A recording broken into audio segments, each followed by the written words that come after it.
السلام علیکم ورحمۃ اللہ وبرکاتہ۔ محترم احباب و اخوات، امید کہ آپ سب خیر و عافیت سے ہوں گے۔ اللہ تعالیٰ آپ سب کو شاداں و فرحاں رکھے۔ آج ہم آپ کی خدمت میں لائے ہیں ایک عظیم دانشمند خاتون، فہم و فراست، عقل و دانش رکھنے والی ایک عظیم خاتون جنت، سیدہ حضرت بریرہ رضی اللہ تعالی عنہا۔ سیدہ حضرت بریرہ رضی اللہ تعالی عنہا ام المومنین سیدہ حضرت عائشہ صدیقہ رضی اللہ تعالی عنہا کی خادمہ تھی۔ فہم و فراست اور عقل و خرد میں ان کا شمار مدینہ منورہ کی ممتاز خواتین میں ہوتا تھا۔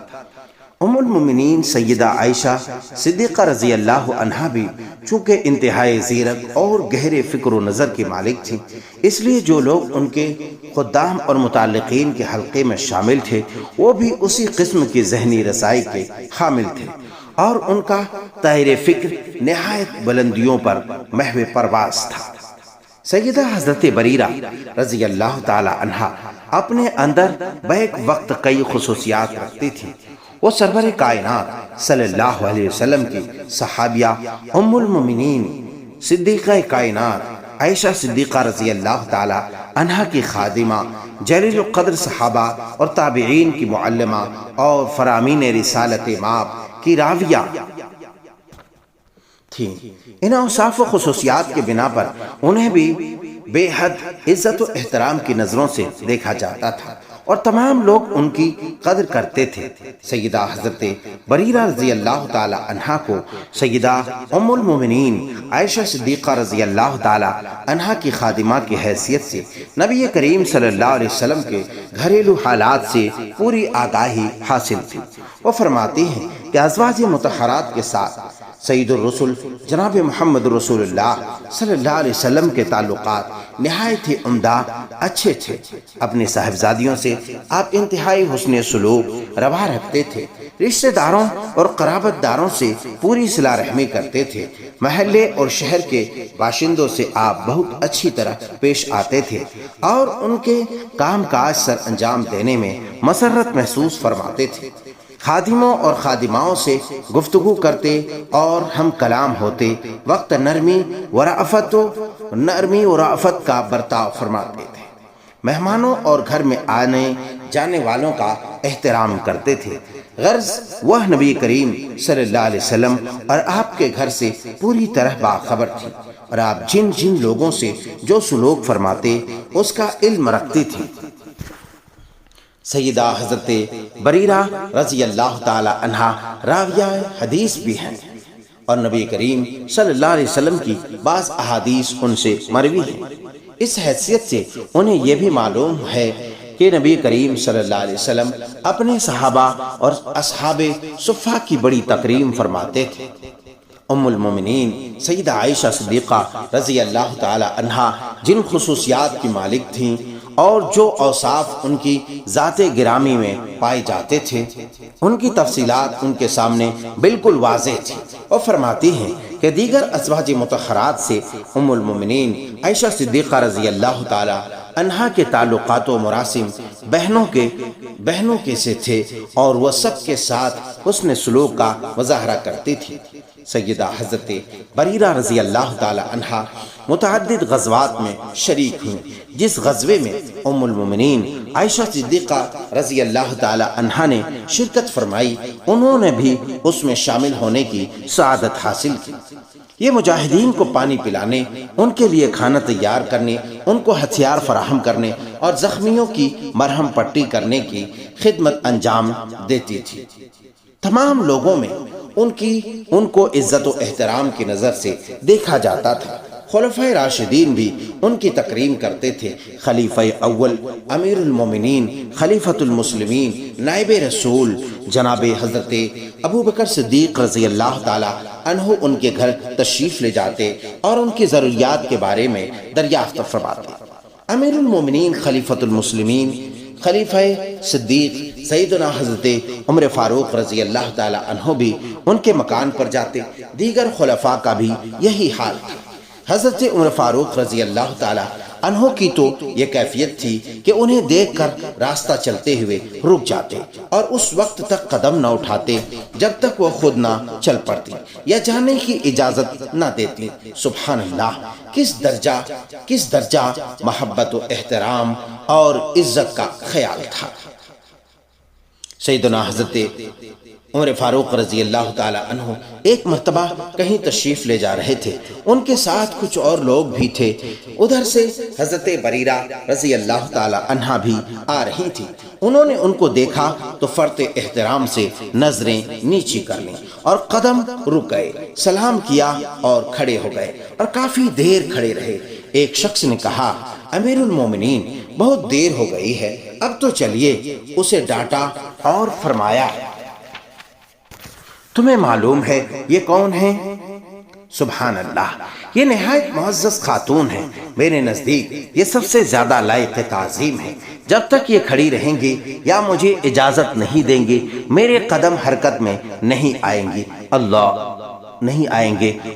اکبر، میں کھڑا رہوں گا اور ان کی باتیں سنتا رہوں گا۔ اصحاب سیر نے ان کے اقوال و ارشادات بھی نقل کیے ہیں جو بڑی اہمیت کے حامل ہیں۔ مثلا فرماتی ہیں، نیکی کر کے اس کی تشہیر نہ کرو، کسی پر احسان کرو تو اس کا بدلہ نہ چاہو، راست بازی کو اپنا شعار بناؤ، اس انداز سے بات کرو کہ اس کے سمجھنے میں الجھن پیدا نہ ہو، کسی کو حقیر نہ سمجھو، ہمیشہ اپنے اعمال کا محاسبہ کرو۔ کذب بیانی سب سے بڑا فتنہ ہے۔ اپنے اندر اخلاق حسنہ کی جنت آباد کرنے کی عادت ڈالو۔ تلاوت قرآن کو اپنے لیے لازمی قرار دو۔ صدق مقال انسان کا عظیم سرمایہ ہے، کسی کو غلط فہمی میں ڈال کر اپنا کام نہ چلاؤ۔ دنیا کے مفاد عارضی ہیں، ان کے لیے زیادہ تگو تاز نہ کرو۔ عقل حلال میں بے شمار برکتیں پنہاں ہیں۔ انسانیت کا احترام بنیادی شے ہے۔ کمزور سے انتقام نہ لینا ہی اصل بہادری ہے۔ اپنی شجاعت کا ثبوت دینا ہو تو ضعیف و ناتواں کو ہدف ستم نہ بناؤ۔ اپنا کام خود کرو، کسی کے دستے نگر بننے سے احتراز کرو۔ قتل و خون ریزی ناقابل عفو معصیت ہے۔ دوسرے کے جذبات کا احترام بلندی اخلاق کی علامت ہے۔ حکمرانوں کی نگاہ تیز اور وسیع ہونی چاہیے۔ مالدار وہ ہے جو دوسروں کی ضروریات کا خیال رکھے۔ ضرورت سے زیادہ بات کرنا کذب بیانی کی راہ پر لگا دیتا ہے۔ کسی سے مانگنا ذلت کا موجب ہے۔ زبان کو قابو میں رکھنا تقوی کی علامت ہے۔ نیک لوگوں کی مجلس حصول خیر کا ذریعہ ہے۔ قطع کلامی آداب مجلس کے منافی ہے۔ نیکی کی بات نہ بتانا امانت میں خیانت کرنا ہے۔ دل ایک شفاف آئینہ ہے جسے یا وہ گوئی غبار آلود کر دیتی ہے۔ بہترین انسان وہ ہے جو زندگی کے قافلے میں اچھے لوگوں کو شامل کرتا ہے۔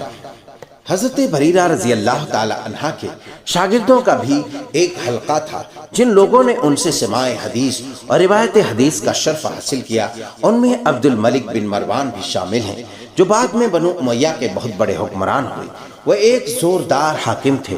خود کہتے ہیں کہ حضرت بریرہ کی مجلس میں حاضر تھا اور رسول کرم صلی اللہ علیہ وسلم کی احادیث کے سماع کا شرف حاصل کر رہا تھا کہ انہوں نے میری طرف مخاطب ہو کر زوردار الفاظ اور مرعوب کن انداز میں کہا، عبد الملک غور سے سنو، میں تم میں کچھ خصوصیات دیکھ رہی ہوں اور مجھے ایسا معلوم ہوتا ہے کہ کسی وقت زمام اختتام تمہارے ہاتھ میں آئے گی۔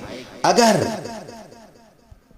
کسی وقت زمام اختیار تمہارے ہاتھ میں آئے گی، اگر تمہیں حکمران بنا دیا گیا تو خون ریزی سے دامن کشاں رہنا اور قتل و غارت سے اپنے ہاتھ آلودہ نہ کرنا۔ میں اس لیے کہہ رہی ہوں کہ میں نے اپنے ان کانوں سے رسول اللہ صلی اللہ علیہ وسلم کو یہ فرماتے ہوئے سنا کہ جس شخص نے دنیا میں ناحق کسی مسلمان کا خون بہایا ہوگا اور اس کے ہاتھ اس کے لہو سے رنگین ہوئے ہوں گے، اسے دھکے دے کر جنت کے دروازے سے پیچھے ہٹا دیا جائے گا۔ اللہ اکبر۔ سیدہ حضرت بریرہ رضی اللہ تعالی عنہا انتہائی جرت مند خاتون تھی۔ کلمہ حق کہنے میں کسی مصلحت کا لحاظ نہ کرتی۔ وہ خلفاء میں اگر کسی قسم کی غلط بات دیکھتی تو برملا ٹوک دیتی، اللہ سے ڈراتی اور نبی کریم صلی اللہ علیہ وسلم کی پاکیزہ تعلیمات یاد دلاتی۔ رسول اللہ صلی اللہ علیہ وسلم کے اہل بیت سے انہیں انتہائی محبت تھی، وہ عادات و خصائل کے اعتبار سے ممتاز درجہ رکھتی تھی۔ کسی کو تکلیف میں دیکھ کر افسردہ ہو جاتی اور اس کی تکلیف دور کرنے کی کوشش فرماتی۔ سبحان اللہ۔ عزیزان گرامی، یہ مختصر سی سیرت کا روشن اور تابناک باب تھا سیدہ حضرت بریرہ رضی اللہ تعالی عنہا، خادمہ سیدہ کائنات سیدہ عائشہ صدیقہ رضی اللہ تعالی عنہا کی۔ امید کرتا ہوں کہ آپ کو خوب پسند آئے ہوں۔ اگر آپ کو یہ واقعہ خوب پسند آئے ہوں تو اسے امت کی بیٹیوں کی اصلاح اور امت کے فرزندان کی اصلاح کے لیے خوب شیئر کریں اور ثواب دارین حاصل کریں۔ ساتھ ہی ساتھ لائک کرتے جائیں، کمنٹس کے ذریعے اپنے تاثرات کا اظہار لکھیں، دعائیہ کلمہ لکھیں اور ساتھ ہی ساتھ چینل کو سبسکرائب اور پیج کو فالو کرتے جائیں۔ والسلام علیکم ورحمۃ اللہ وبرکاتہ۔